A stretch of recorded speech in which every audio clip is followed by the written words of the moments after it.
Goedemorgen, welkom. Dit is MESH in Zuid-Limburg op deze 12 september 2019. Het is de dag dat we de start van de Nederlandse bevrijding vieren. Exact 75 jaar geleden, op die 12 september 1944, staken de eerste geallieerde soldaten, de Amerikanen, hier de Nederlandse grens over. En daarom ging hier de dorp MESH. We zijn live in het centrum van MESH, in de buurt van de basisschool, waar het al druk is met bezoekers. Maar MESH is hier in de gemeente IJsden-Margraten de geschiedenis ingegaan als het allereerste bevrijde dorp van Nederland. Er is daarna nog wel wat discussie over geweest. Was het nu MESH of Noorbeek? Daar komen we misschien straks nog even op terug. Maar we vieren in ieder geval vandaag, vanochtend, de 75ste verjaardag van onze bevrijding. En dat doen we hier op L1. U bent er live bij. We zijn op de wei bij de exacte grensovergang. Daar is een internationaal feest voor jongeren. De Vrijheidsspelen worden daar gehouden. Daar krijgt u alles over te zien en te horen. En we zijn natuurlijk hier in het dorp zelf, in de kern. Vlakbij de openbare basisschool. Dat is een nieuw gebouw. De oude basisschool stond ook op deze plek. Naast de plaatselijke kroeg. Nu café Het Koffer. Het waren zeg maar ja, de allereerste bevrijde panden, de bevrijde huizen van het dorp MESH. Collega's Diana van Wankum, Maurice de Heus zijn onderweg om ons zo meteen alles te vertellen over hoe we de 75 jaar bevrijding gaan herdenken. Vanochtend en vanmiddag hier in MESH schakelen we straks naar over. Je moet zich natuurlijk voorstellen dat de inwoners van dit dorp de afgelopen 75 jaar regelmatig zijn geïnterviewd door allerlei zenders, door media, door kranten. Kijk, en een van die mensen is de heer Jeff Wetzels.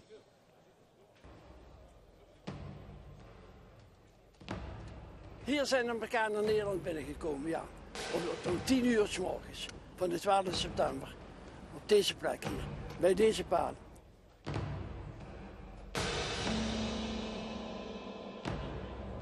Ik weet dus dat we allemaal in de kelder zaten, de bedden allemaal naar beneden gehaald hebben. Je zat gewoon te wachten, dus het zal wel een keer gebeuren.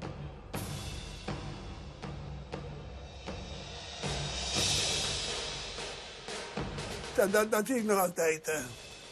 Die tekst die voor, die zie ik nog altijd van die Amerikanen komen. Dat is juist nu nog.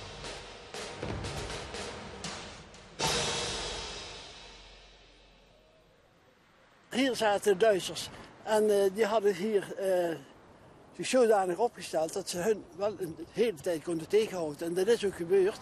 Van 10 tot 2 uur heeft het geduurd eer de zaak was opgelost hier. En ja, toen lagen hier langs de weg 13 de Duitsers.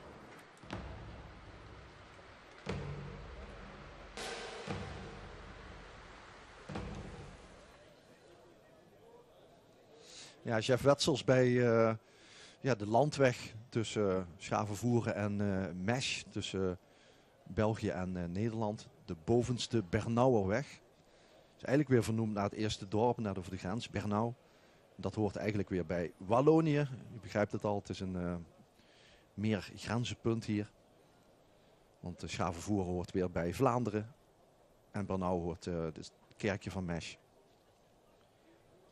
Hoort meer bij de gemeente Dalem en dat is weer de provincie Luik. Het is internationaal hier, dat is het ook vandaag met kinderen uit Duitsland en Luxemburg die hier te gast zijn. En die samen de Vrijheidsspelen gaan houden met de schoolkinderen hier in het dorp. En we wachten natuurlijk uiteraard op wat er komen gaat. We hebben een kleine opening zometeen daarboven op die bovenste Bernauwerweg. Daar waar de eerste Amerikanen de grens overstaken. En dan zijn we meer in de buurt van de basisschool waar deze mensen staan te wachten. Met allerlei toespraken. Er komt een kleine parade voorbij met legervoertuigen. Er zijn nog een paar oud-strijders, een paar veteranen van de Old Hickory, 30ste Infanteriedivisie, aanwezig hier in MESH vanmorgen. Maar goed, u gaat het hier allemaal zien. Dit is die bovenste Bernauwerweg. De gemeente IJsselmargraten heeft voor nieuw asfalt gezorgd. U ziet dat. Gelukkig is het droog. Het heeft vanochtend nog wat geregend. Maar voor de feestelijkheden is het natuurlijk altijd mooi als het droog blijft. Je moet zich voorstellen dat die Old Hickory 30ste Infantry Division, die maakte onderdeel uit van het 19e Amerikaanse legerkorps. Er hoorde ook de 2e Panzerdivisie bij, ook wel bekend als Hell on Wheels. Maar vooral die Old Hickory jongens die zijn deze kant op gekomen. Die zijn eigenlijk enkele dagen na D-Day, na 6 juni 1944, zijn die ook op Omaha Beach in Frankrijk op het strand gezet. Dat was natuurlijk toen al bevrijd van de nazi's. En ja, die kregen de opdracht om de rest van Noord-Frankrijk en vooral België te bevrijden. Dat ging prima, dat ging eigenlijk iets te goed. Vooral voor de bevoorrading was dat vrij lastig. De brandstofbevoorrading, onder meer van de tanks, die liepen achter. Daar konden ze eigenlijk niet bijbenen. Dus je moet je voorstellen dat vooral België grotendeels te voet is bevrijd. Natuurlijk wel met wat legervoertuigen, wat jeeps. Met wat geschut daarop. En eigenlijk is die bevrijding van het eerste stukje van Zuid-Limburg op 12 september... en de dagen daarna, 13, 14 september, vrij soepel gegaan. En de eerste stad die werd bevrijd, 2 dagen later, op Radio Oranje groot aangekondigd, was natuurlijk de stad Maastricht. En ja, dat ging dus binnen enkele dagen nadat IJsden was bevrijd, was het eigenlijk de eerste grote stad van Nederland die in handen was van de geallieerden.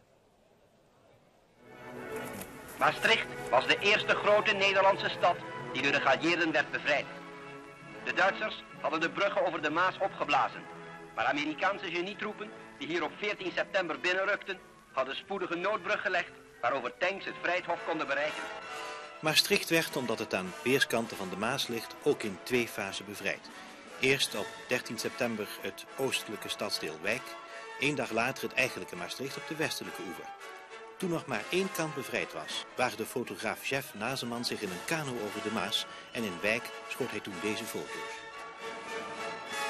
Intussen was de plaatselijke cineast Pierre Pans daar al bezig geweest bewegende beelden te verzamelen van de binnentrekkende Yanks.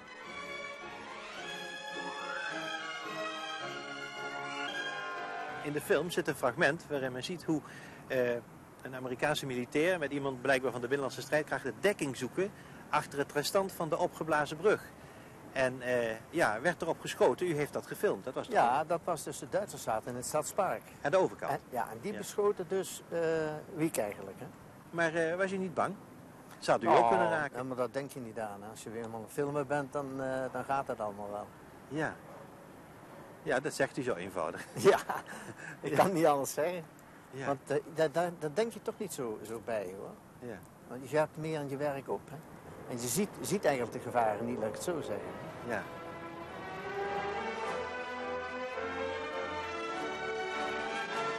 Ook de Amerikanen wisten Maastricht al heel gauw op zijn juiste waarde te schatten. De stad werd uitrustcentrum voor vermoeide frontsoldaten. In de stad Schouwburg traden Marlene Dietrich op en Mickey Roney en dansten de Maastrichter meisjes met de Amerikanen op muziek van de band van Glenn Miller daar compleet aanwezig. Ja, oude beelden uit 1979 van het programma Van Gewest tot Gewest. Met oud-collega Huub Mans, die ook nog een paar jaren voor de voorloper van L1 heeft gewerkt. Voor de ROZ, de regionale omroep Zuid.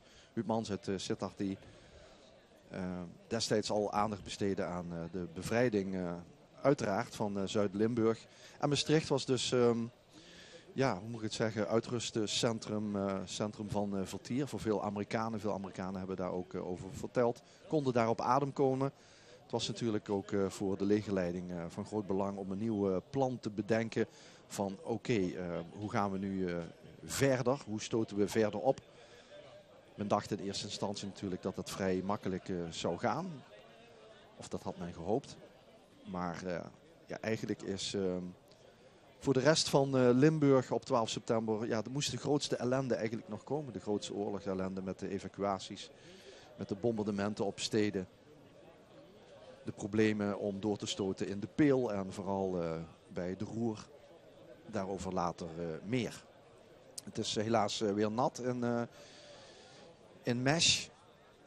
Waar toch mooi druk is. Veel belangstelling. Ook na 75 jaar weer. Van inwoners hier zelf. Maar ook van buitenaf. Veel hoogwaardigheidsbekleders die we gaan verwachten zometeen. Onze staatssecretaris van Binnenlandse Zaken uit Limburg. Raymond Knops uit Hegelsum. Natuurlijk de gouverneur Theo Bovens. De ambassadeur hier in Nederland van Amerika. Piet Hoekstra. En natuurlijk het gemeentebestuur van IJsden Margraten. En natuurlijk het weer groeit hier en daar goed in het eten. Het is voor niemand fijn natuurlijk om zaken voor te bereiden als alles nat is. We gaan dat zien. We hebben ook alle tijd, uiteraard. Je kunt zeggen, we hebben ook jaren moeten wachten op de bevrijding. Nou, dan kunnen we nu wel een aantal extra minuten erbij nemen. Dit is de Grijze Graaf. De dorpskern van Mesch.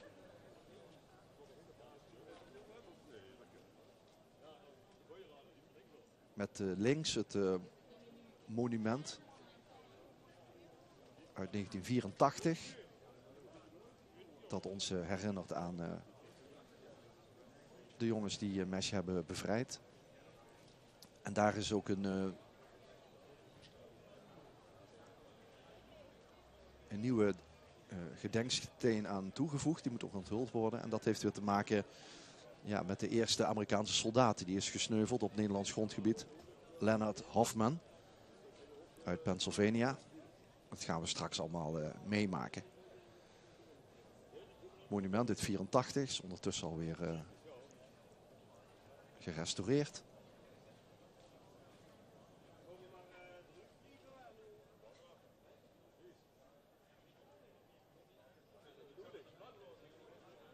En zoals het monument zegt, rond 10 uur kwamen de eerste soldaten van Old Hickory hier over de grens. Maar het heeft een aantal uur geduurd voordat men toch alles schoon had. Er zaten hier nog wat Duitse legertroepen. Ook nog met voertuigen. Die stonden hier achter Café Van Hoven. Het huidige Café Het Koffer. En daar moest natuurlijk op geschoten worden door die Amerikanen om ze weg te krijgen. Er zijn nog vrij veel ook Duitse soldaten gesneuveld. Die, zoals chef Wetzels zei, die lagen hier langs de route. De Duitsers hebben in die laatste uren hier in Mesch ook het café zelf gebruikt als lazaret. Daar moesten de gewonden verzorgd worden. Het moet er bloederig hebben uitgezien als je de getuigschriften leest van de toenmalige eigenaren van het café hier in Mesch. Maar men is meteen rond een uur of 2 of daarna schoon gaan maken. Omdat ook de Amerikanen natuurlijk goed gebruik konden maken van de entree en de binnenkant van het café. Het waren dus de eerste huizen, de eerste panden hier in Mesch die werden bevrijd. 1, 2, 3. 1, 2, 3. En als u bij het koffer komt binnen, dan zult u ook zien dat daar wat herinneringen zijn aan de bevrijding en aan de Tweede Wereldoorlog.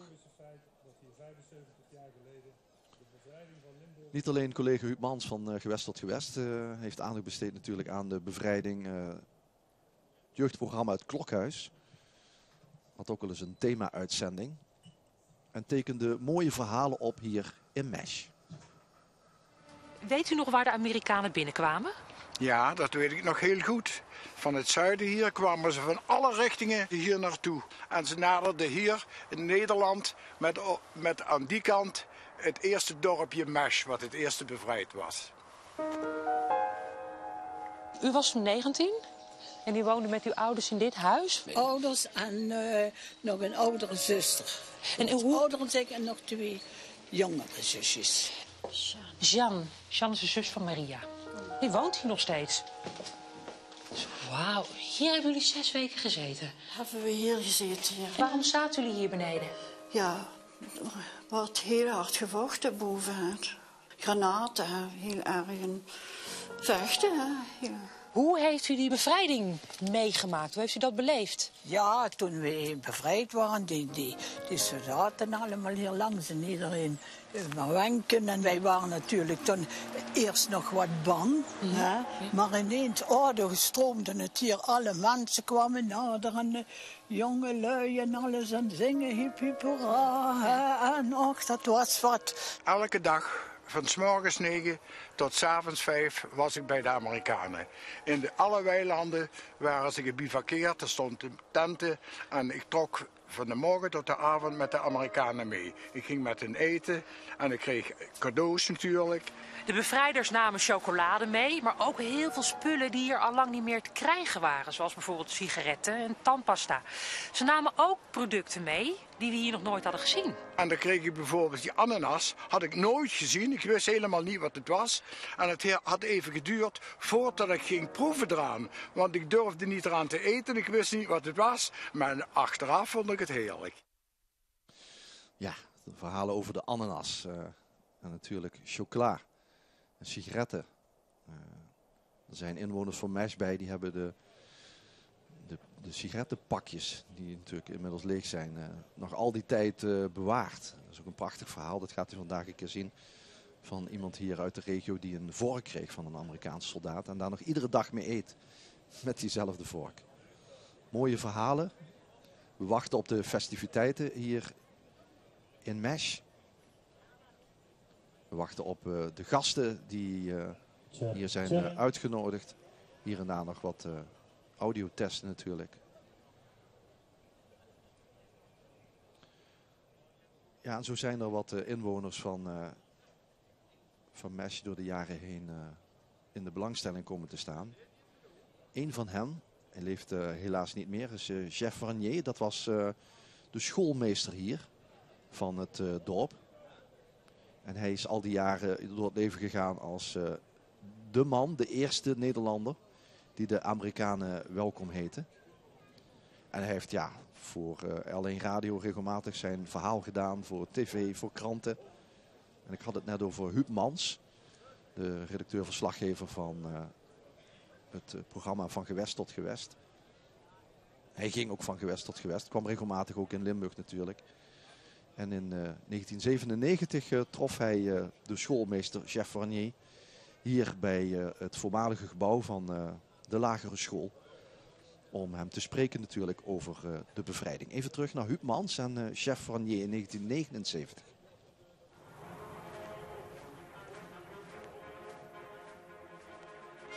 Al eerder waren in die dagen Amerikaanse en Britse patrouilles op Nederlands gebied geweest. De grensoverschrijding waar het hier om gaat was definitief. Het eerste Nederlandse dorp op de weg der Amerikaanse bevrijders was Mesch, onderdeel van de gemeente Eijsden.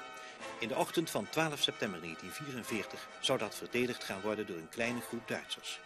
Het verhaal over de bevrijding van Mesch komt van de man die daar toen hoofd der school was. We zijn de kelder ingetrokken. En van tijd tot tijd moest ik weer naar boven komen, want de vrouw had een pan tomatensoep opstaan. Oh. En dat mocht natuurlijk niet aanbranden, hè? Nee, oorlog of geen oorlog? Oorlog of geen oorlog. Wij moesten tomatensoep hebben, hè? Ja. Nou, dat is wel gelukt, hoor. Dat is wel gelukt. Maar het was toch tegen 9:00, toen begon het toch hier behoorlijk te schieten. Ja. En dat heeft zo de hele voormiddag geduurd. En in de late voormiddaguren is er dan een Duitse soldaat gekomen. Die klopte op de sloeg op de deur. Ik ben in volle angst en vrees naar boven gekropen om te vragen wat er was. We moesten direct de kelder ingaan, want de hele zaak zou hier gesprengd worden. Hier stonden 2 grote Belgische oogstwagens, volgeladen met oorlogsmaterieel en oorlogsbuit. Ja. Maar die wilden ze opblazen? Die wilden ze opblazen, een teken dus dat ze het niet konden houden. Wanneer kwamen nu de Amerikanen? En de Amerikanen die zijn gekomen, nou laat ik zeggen tegen goed 11 uur. Goed 11 uur ongeveer. Ja, je raakt de tel kwijt. Zijn ze toch vanaf de grens tot hier toch nog een uur onderweg geweest, hè? Ja, want er is flink geschoten geworden. Ja. En er zijn veel, wat wij noemen veel, verschillende Duitsers. Die zijn hier gesneuveld. Want ze hadden hier eenmansgaten gemaakt. Oh ja. Hè, om ze tegen te houden. Maar die zijn de volgende dag zijn die lijken van die Duitse soldaten opgehaald. Ja. Als ik het wel heb, zijn er dus bij die bevrijding geen burgers omgekomen, maar wel Duitse militairen. Ja. Ja. Ja, en een heel tragisch geval vind ik persoonlijk. Er was een jonge Duitse bevrijder. Die was hier heel vriendelijk voor ons mensen. Die is soms zelfs komen waarschuwen voor die ontploffing. Voor die ontploffing. Ja. En die jongen die was geboren in Nieuwenhagen. Uit Duitse ouders. Opgeroepen in dienst. Is tot in, tamelijk ver, in Rusland getrokken. Die heeft een bewijsje dat hij in de Dnipropetrovsk, dat hij daar de bioscopen enzovoorts. Ja. Hij komt daar heel huids vandaan, van heel ver vanuit Rusland. Komt hier in Mesch, op weinig kilometers van zijn ouderlijk huis aan. Ja. En komt hier en sneuvelt hier. Ja, dat heeft men dus op zijn lijk gevonden. En ik heb het zeer zorgvuldig bewaard. Als een van de tragische dingen van de oorlog. Ja, de bioscoop Ausweis van Willem Hertel uit Nieuwenhagen. In de herinneringen natuurlijk van chef Warnier, hier de voormalige hoofd van de school. De lopers van Atletiek Maastricht, een van de grote sportverenigingen van Maastricht. Ziet u hier de Bernauerweg afdalen. Dat heeft alles te maken met het bevrijdingsvuur. Dat is vanuit de Franse stad Caen deze kant op aan het komen. En steekt nu de Belgische grens over. Op deze bovenste Bernauerweg. Dat is het straatje ook wat we steeds zien. Ook in die oude beelden van gewest tot gewest. En bij het klokhuis. We zijn in de dorpskern. Daar is ook collega Maurice de Heus. Maurice, goedemorgen. Wat gebeurt er bij jou? Goedemorgen, Tom. We staan inderdaad op de wei. Hier aan de Red Horse straat. Dat is niet toevallig dat die zo heet. Dat refereert aan de cavaleriegroep die een grote rol had in de bevrijding van Mesch. En hier wordt eigenlijk de nieuwe generatie een beetje meegenomen in die 75 jaar bevrijding. Want je had het net al over chef Warnier, hoofd van de school. Hier zijn 1500 kinderen uit Mesch, uit Clairvaux in Luxemburg en uit Hellenraad in Duitsland die hier 75 jaar bevrijding komen vieren. En we hebben kinderen uit Gronsveld, die staan aan deze kant. Jongens, wat je ziet uit Gronsveld heb ik begrepen. Wat heb je nu gedaan met die 75 jaar bevrijding? Wie heb je hier op voorbereid? We zijn met de fiets hier naartoe gekomen. En ja, nu staan we hier. En hebben jullie eigenlijk in de aanloop naar naartoe ook dingetjes geleerd over de oorlog en over de Amerikanen? Ja, ik weet al best wel veel. Ja, wat dan? Ja, allemaal dingen. Je moet het toestemming van de ouders en wij hebben die niet. Dus het mag niet uitgezonden worden. Oké, nou... tot zover deze bijdrage vanaf het veld, want ja, het is nog niet zo makkelijk inderdaad, zoals u begrijpt. We gaan zo dadelijk naar 4 Amerikaanse soldaten, deelnemers van The Greatest Generation, die straks hier komen naar het monument. En hen kunnen we dan eren voor de bevrijding natuurlijk, hier in Mesch. Ja, en dit is weer de dorpskern van Mesch. Je hebt het grote feest, de Vrijheidsspelen, daar boven op de weide. En we hebben het officiële gedeelte hier in de dorpskern. En we wachten op het bevrijdingsvuur. Nogmaals verzorgd door Atletiek Maastricht. Grote sportvereniging. Waar je ook kunt hardlopen. En dat is een hele tocht vanuit Caen. De grootste stad in de buurt van de stranden waar op die day de Amerikanen de bevrijding hebben ingezet.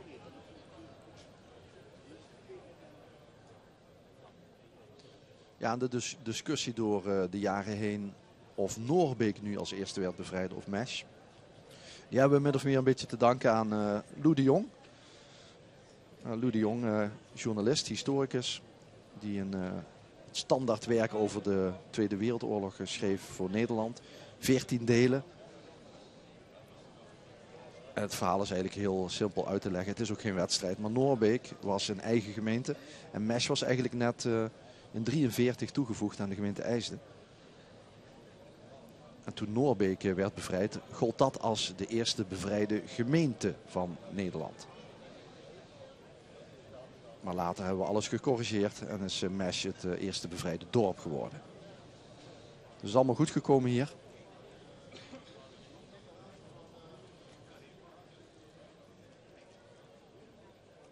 En u begrijpt dat alle nattigheid zorgt voor extra werkzaamheden. Ook voor alle gasten. Het vertraagt het programma ook.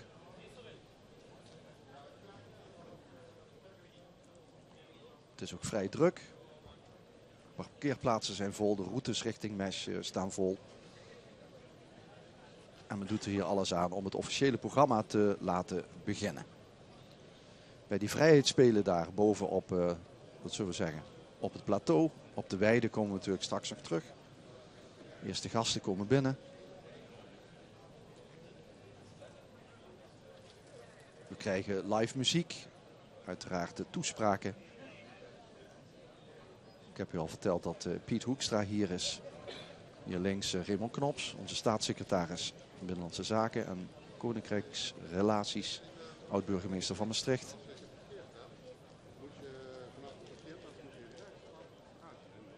Gert Leers zag u.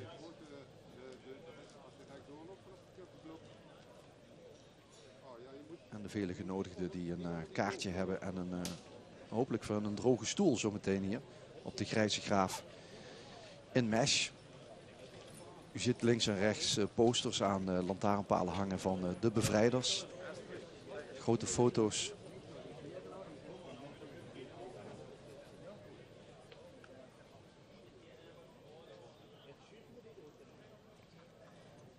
Langs diverse invalswegen in de gemeente IJsden-Margraten. Grote spandoeken met foto's van destijds. Onder meer foto's van Jeff Wetzels hier uit het dorp, die meteen foto's is gaan maken. Maar dat gebeurde, u hoorde het ook in Maastricht. Toch gewoon burgers die het risico namen om dat vast te leggen. En uiteraard ook uit euforie. Het was natuurlijk een aantal dagen na die dolle dinsdag, na de vergissing van minister Gerbrandy om over de radio alvast te verklaren dat het eerste deel van Nederland bevrijd was. En dat was niet zo, waardoor er allerlei feesten uitbraken in verschillende steden en plaatsen in Nederland. En de Duitsers reageerden daarop. Het was de beroemde dolle dinsdag. Het duurde dus nog een aantal dagen voordat via Radio Oranje de echte melding kwam dat het eerste stuk van Nederland bevrijd was. Onder meer de stad Maastricht dus. Groot feest daar. En nogmaals, de ellende voor de rest van Limburg moest nog komen.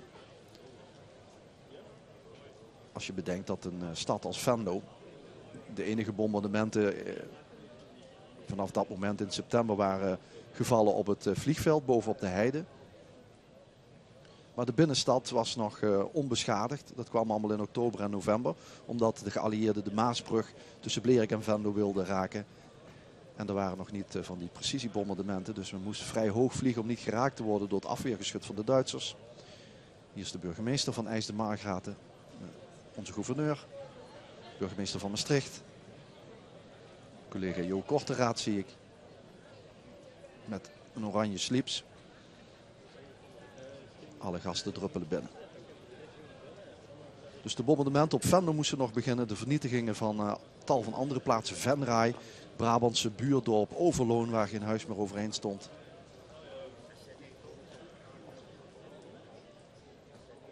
Te denken aan wat in Roermond gebeurde. Plaatsen als Montfort en Susteren waar niks meer overheen stond. En de problemen voor de geallieerden in de Peel en bij de Roer. Delegatie van de schutterijen.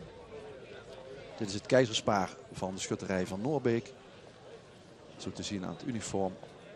En de prachtige steek van Martin Rodink. Al die dorpen hier in Zuid-Limburg hebben hun eigen verenigingen. Grote verenigingen, zeker de schutterijen.